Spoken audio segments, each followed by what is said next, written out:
In today's video, I'm going to teach you how to close out the year in QuickBooks Online. Before you do this, make sure you've already reviewed your books carefully, reconciled your accounts, and cleaned up any transactions that still need attention.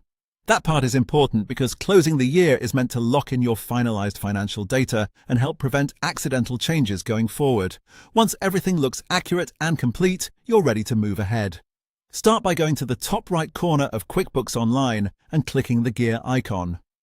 This is where you'll find many of the company-level settings and administrative options.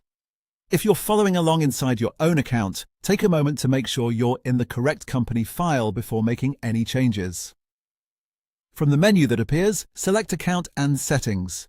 This will open the area where you can manage the core settings for your QuickBooks Online company. Once you're there, look over to the left-hand side and click on the Advanced tab. The Advanced section contains several accounting-related preferences, including the option that controls your closing date. After that, scroll to the Accounting section. In that area, click the pen icon to edit the settings. This opens the fields you need in order to turn on the year-end close. You'll now see the option to enable Close the Books. Turn that on, then enter the closing date you want to use. Typically, this would be the last day of your fiscal year, but make sure it matches the period you intend to lock. Once the date is set, confirm the change to save it, and that's it. Your books are now closed for that period. Closing the books is a helpful safeguard because it reduces the risk of someone changing prior year transactions after your records have already been reviewed.